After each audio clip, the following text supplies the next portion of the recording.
എന്താ സാറേ എന്റെ പൊലൂഷൻ വില കിട്ടിയോ? ഞാൻ അന്വേഷണത്തിന്റെ ഭാഗമായിട്ട് വന്നതാണ്. ഇന്നലെ കംപ്ലൈന്റ് രജിസ്റ്റർ ചെയ്തിട്ടുണ്ടായിരുന്നു. ജിതിന്റെ കൂട്ടുകാരൊക്കെ എങ്ങനെയാ? കൂട്ടുകാർ അവന് കുറെ കൂട്ടുകാരുണ്ട് സാറേ. അവരൊക്കെ കുറച്ച് പ്രശ്നക്കാരാണ്. ഇപ്പോഴത്തെ പിള്ളേരുടെ കാര്യമല്ലേ, ഒന്നും പറയാൻ പറ്റത്തില്ലല്ലോ. മോനിപ്പോ നേരത്തെ തന്നെ വീട്ടിലേക്ക് അവന് ചീത്ത സ്വഭാവമൊന്നുമില്ല സാറേ. നിങ്ങൾ പേടിക്കണം നോക്കും, ഞാൻ ഓപ്പൺ ആക്കാം. ഇല്ല ശരിയാ.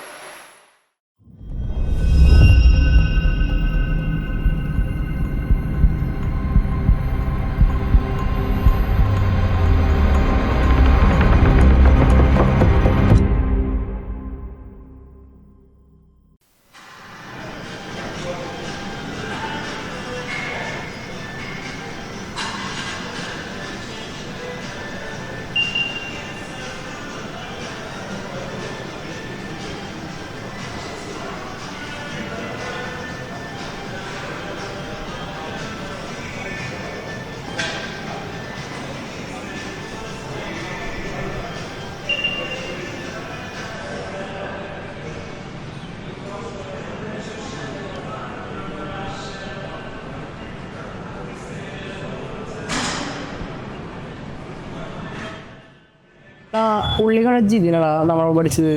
ആ കൂടെ പെണ്ണുണ്ടായില്ല, എന്താ സംഭവം? എടാ നമ്മുടെ ഇതിന് തന്നെയാ ആ കൂടെ പഠിച്ച ഭയങ്കര എനിക്ക് ആരാന്ന് മനസ്സിലായില്ലോ. താരല്ലോ.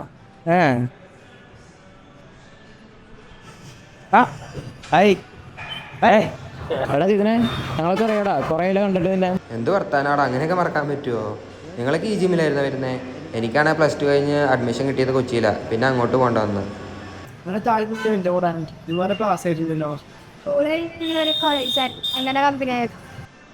നമുക്കിനി കുറെ കാച്ചപ്പ് ചെയ്യല്ലേ, ഞങ്ങളുടെ റൂമിലോട്ട് നമുക്ക് അവിടെ വെച്ച് ബാക്കി സംസാരിക്കാം, ഒന്ന് കൂടാന്ന്. എന്നാ പിന്നെ അങ്ങനെ ആയിട്ട് നമുക്ക് വൈകിട്ട് കാണാം. നീ എനിക്ക് ലൊക്കേഷൻ ആയി വാട്സാപ്പിൽ. ഓക്കെ എടാ ജിതി വന്നിട്ടുണ്ടെന്ന് തോന്നുന്നു. അതിൽ നീ വിളിച്ചിട്ട് വന്നേ നീ. ഞാൻ കുറച്ച് ഗേറ്റ് വിടേക്ക് ഇതൊക്കെ പോരടാ. ഞാൻ വരി വരി എനിക്ക് കുറച്ച് ഗേറ്റ് പോരെ ഇതിനെ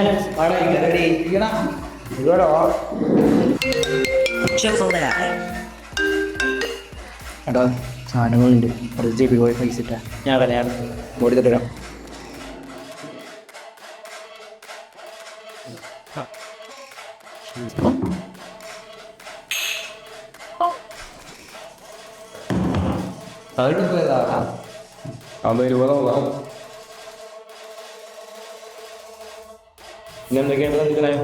വേറൊന്നുമില്ല, എനിക്ക് പോകുന്നത് വലിക്ക് വലിയുണ്ട്. എന്തോ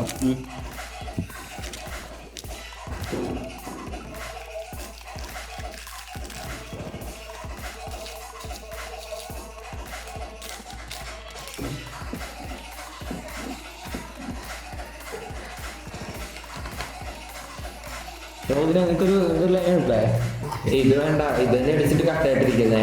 പിന്നെ വീട്ടിലിറങ്ങാൻ നല്ല സീനാവും.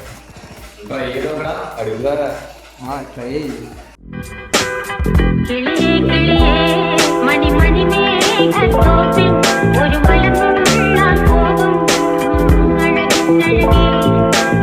കിളിയേ കിളിയേ മണി മണി മേഘത്തോപ്പിൽ ഒരു മലമുള്ളാൻ പോകും അഴകഴകേ.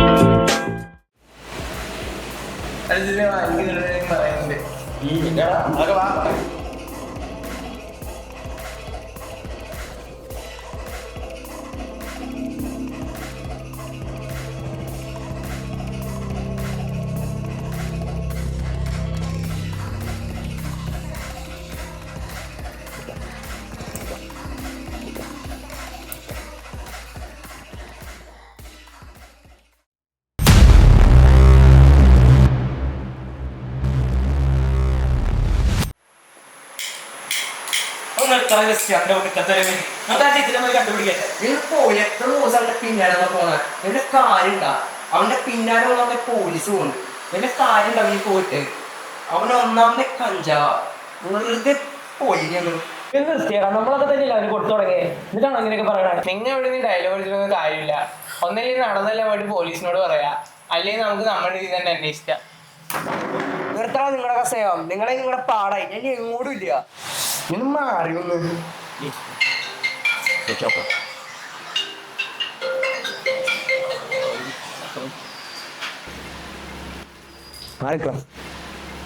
ഹലോ റോഷൻ, ഇത് താരയാ. താര പറയും. എനിക്കൊരു കാര്യം പറയാനുണ്ടായിരുന്നു. റോഷ, ജിതിൻ അങ്ങനെ എങ്ങോട്ടും പോകുന്ന ഒരാളല്ല. പിന്നെ അവൻ എന്നോട് പറയാതെ അങ്ങനെ എങ്ങോട്ടും പോവാറുമില്ല. പിന്നെ നിന്നെ ഞാൻ ഇപ്പം വിളിച്ച കാര്യം, അന്ന് വൈകുന്നേരം ജിതിനെ നിങ്ങൾ കാണാണ്ടായി എന്ന് പറയുന്ന ആ വൈകുന്നേരം, അതായത് ജിതിൻ എന്നോട് അവസാനമായിട്ട് സംസാരിച്ചതിന് ശേഷം ക്രിസ്റ്റിയുടെ കാറ് ആ വഴിക്ക് കിടക്കുന്ന ഞാൻ കണ്ടിരുന്നു. അത് അവൻ തന്നെയാ. എനിക്ക് ഉറപ്പാ അത് ക്രിസ്റ്റിയുടെ കാറായിരിക്കും. ക്രിസ്റ്റിയോ അവിടെ ഉണ്ടാവാനുള്ള സാധ്യതയില്ലല്ലോ. കാരണം ഇന്നലെ മൊത്തം ഞങ്ങളുടെ കൂടെയായിരുന്നു. മാത്രമല്ല ഇന്നലെ ഞങ്ങൾ ഒതുക്കണതിൻ്റെ ഒരു തിരക്കിലുമായിരുന്നു. അവിടെ ഉണ്ടാവാനുള്ള സാധ്യത എങ്ങനെ പോയാലും കാണുന്നില്ല. എനിക്ക് ഉറപ്പാല്ല അവന്റെ കാർ തന്നെയാണ്. ഇന്നലെ നിങ്ങൾ അവനെ കാണാനില്ലെന്നും പറഞ്ഞു. ക്രിസ്റ്റിയുടെ കാർ അവിടെ കാണുകയും ചെയ്തപ്പോ എനിക്കെന്തോ. നീ ടെൻഷൻ അടിക്കാണ്ടിരിക്കേ, ഞങ്ങളന്ന് അവിടെയും കൂടി പോയി ഒന്ന് അന്വേഷിച്ച് നോക്കട്ടെ. എന്താണെങ്കിലും ഒന്ന് വേഗം ആക്കണം റോഷ. എനിക്ക് ഈ കാര്യം ആ കൂട്ടത്തിൽ ആരോടെങ്കിലും ഒന്ന് വിശ്വസിച്ച് പറയാൻ പറ്റുന്നുണ്ടെങ്കിൽ അത് നിന്നോട് മാത്രാ. അതാ നിന്നോട് പറഞ്ഞേ. നമുക്ക് ആ വീട് കൊണ്ടൊന്ന് അന്വേഷിച്ച് നോക്കാടാ. ഇതാ വേണം, അവിടെ നോക്കണോ?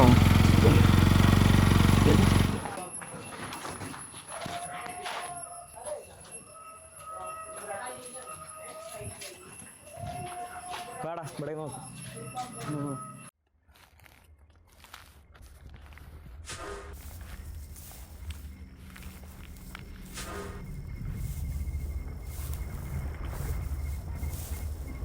നമുക്ക് ഇവിടെ എല്ലായിടത്തും അന്വേഷിച്ചാലോ? അവിടെ എല്ലായിടത്തും അന്വേഷിക്കാം. ഞാൻ ആ സൈഡ് നോക്കാം കേട്ടോ, നിങ്ങൾ അപ്പുറം സൈഡ് നോക്കും. ആ വേഗം അന്വേഷിക്കാം. നാളെ കാര്യങ്ങൾ എന്താണെന്ന് അറിയാലോ. പക്ഷേ ആ തെണ്ടി ഇതിൻ്റെ അകത്തൊക്കെ ഉണ്ടാവോ നോക്കാം.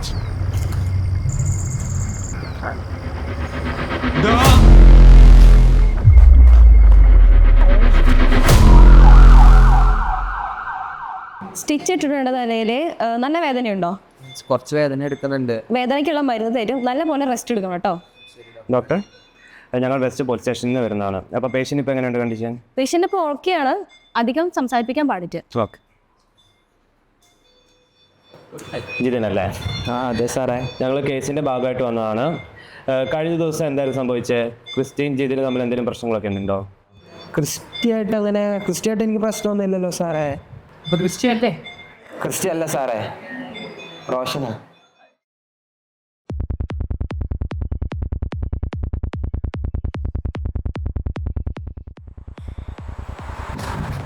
നമുക്ക് സാധനം നാളെ പൊക്കി. വാ സ്കൂട്ടാ വാ.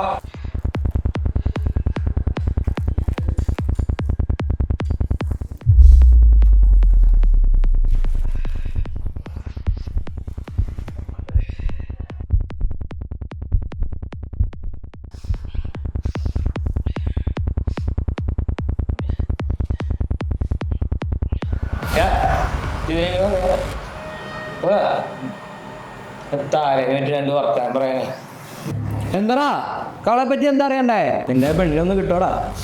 ആ ഓരോന്ന് അടിച്ചേറ്റിട്ട് അവളെ പറ്റി എന്തെങ്കിലും പറഞ്ഞുണ്ടല്ലോ.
റോഷന് സബ്സ്റ്റൻസ് യൂസ് ഡിസോർഡർ ആണ്. അതായത് റോഷൻ ദീർഘകാലമായിട്ട് മയക്കുമരുന്ന് പോലെയുള്ള വസ്തുക്കൾ ഉപയോഗിച്ചിട്ടുണ്ടായിരുന്നു നിങ്ങൾ പറഞ്ഞല്ലോ. അപ്പോൾ അതിൻ്റെ ഭാഗമായിട്ട് റോഷൻ്റെ യാഥാർത്ഥ്യ ബോധം നഷ്ടപ്പെട്ടിരിക്കുകയാണ്. ആ അവസ്ഥയിലാണ് ഇപ്പോൾ റോഷൻ നിൽക്കുന്നത്. ഡോക്ടറെ, എൻ്റെ ചേട്ടനെ എനിക്ക് തിരിച്ചു കിട്ടുമോ? തീർച്ചയായിട്ടും നിങ്ങൾക്ക് നിങ്ങളുടെ സ്വപ്നം തിരിച്ചു കിട്ടും. പക്ഷെ മയക്കുമരുന്ന് പോലെയുള്ള വസ്തുക്കൾ ഇനിയും ഉപയോഗിക്കുകയാണെങ്കിൽ വീണ്ടും ആ രോഗം വരാനുള്ള സാധ്യതയുണ്ട്. അപ്പോൾ നമുക്ക് മയക്കുമരുന്ന് ഉപയോഗിക്കാതിരിക്കാൻ വേണ്ടിയിട്ട് നിങ്ങൾ ശ്രദ്ധിക്കണം. പിന്നെ അതുപോലെ മരുന്നുകളൊക്കെ കൃത്യമായി കഴിക്കണം. പിന്നെ നമുക്കിതിന് കൗൺസിലിംഗ് ഒക്കെ കൊടുക്കാൻ സാധിക്കും. അപ്പോൾ അതുപോലെയൊക്കെ വഴി നിങ്ങൾക്ക് നിങ്ങളുടെ ചേട്ടനെ തിരിച്ചു കിട്ടും. അപ്പം നിങ്ങളുടെ വീട്ടുകാരുടെ പിന്തുണ എന്തായാലും കൂടെ വേണം. ഈ വരാന്തയിലൂടെ ഞാൻ ഇന്ന് നടക്കുന്നത് ഒരു അതിഥിയായിട്ടല്ല, ഒരിക്കൽ സ്വന്തം ജീവിതം തന്നെ നഷ്ടപ്പെടുത്തിയ ഒരാളായിട്ടാണ്. ഒരു കാലത്ത് എനിക്ക് ലഹരി ഒരു ശക്തിയാണെന്ന് തോന്നിയിരുന്നു. പക്ഷേ പിന്നീട് മനസ്സിലായി അത് ശക്തിയല്ല, നമ്മളിൽ നിന്ന് പതിയകറ്റുന്ന ഒരു കെണിയാണ്. ഒരു തെറ്റായ തീരുമാനം, ഒരു തെറ്റായ കൂട്ടുകെട്ട്, ഒരു തവണ മാത്രം എന്നൊരു ചിന്ത, അത്ര മതി ജീവിതം കൈവിട്ടു പോകാൻ. ഞാൻ നഷ്ടപ്പെടുത്തിയത് എൻ്റെ ജീവിതം മാത്രമല്ല, എന്നെ സ്നേഹിച്ചവരുടെ സമാധാനവും വിശ്വാസവും കൂടിയായിരുന്നു. ആ തെറ്റിൻ്റെ ഭാരം ഇന്നും ഞാൻ മറന്നിട്ടില്ല. പക്ഷേ ഒരു കാര്യം ഞാൻ പഠിച്ചു: തെറ്റ് ചെയ്താൽ ജീവിതം അവസാനിക്കുന്നില്ല. അത് തിരിച്ചറിഞ്ഞ് മാറാൻ തീരുമാനിച്ചാൽ ജീവിതം വീണ്ടും ഒരു അവസരം നൽകും. ഇന്ന് ഞാൻ നിങ്ങളോട് പറയുന്നത് ഒരു ഉപദേശമല്ല, ഞാൻ ജീവിച്ച് മനസ്സിലാക്കിയ ഒരു സത്യമാണ്. നിങ്ങളുടെ സ്വപ്നങ്ങൾക്കും കുടുംബത്തിനും ഭാവിക്കും ഏതൊരു ലഹരിയേക്കാളും വിലയുണ്ട്. ഒരു നിമിഷത്തെ കൗതുകമോ ആവേശമോ ചിലപ്പോൾ ഒരു ജീവിതം മുഴുവൻ മാറ്റിമറിച്ചേക്കാം. എൻ്റെ ഭൂതകാലം എനിക്കൊരു പാഠമായിരുന്നു. നിങ്ങളുടെ ഭാവി ഒരു വിജയകഥയാകട്ടെ.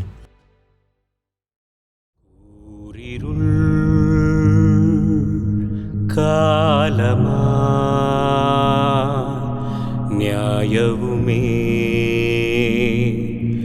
മായയാ മാധവാ